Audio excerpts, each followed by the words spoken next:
Hi guys. Welcome to my channel. So I'm going to start my new Arduino class. So our first class is learning about Arduino.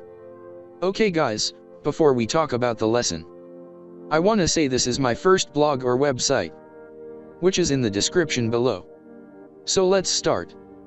So let's start from what are microcontrollers. Microcontrollers are small integrated circuits, or also called tiny computers. They made to run small software program. This board gets power supply from a battery. It can perform many tasks, and it even thinks faster than human beings. Some examples of microcontrollers are Atmel. Okay, so we talked about microcontrollers, so now let's talk about Arduino. So Arduino is a company which was made in Italy. It makes circuit boards, so they make these kind of microcontrollers easy to use. So there are different variants of these boards. Arduino Nano, Arduino Uno, and Arduino Mega. So now let's talk about the pins in the Arduino. So let's see the schematic diagram.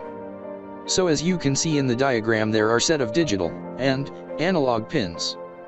So digital pins means whether you give either the condition high or low, means 0 or 1.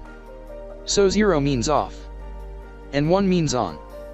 Now, let's talk about analog pins. So analog pins range from 0 to 255. So from where this 255 came from? Any universe? The answer is no. Okay, so 255 is 8-bit number which are used in binaries. So it ranges from 0 to 255. So it means that 0 means low, 127 means normal, and 255 means high.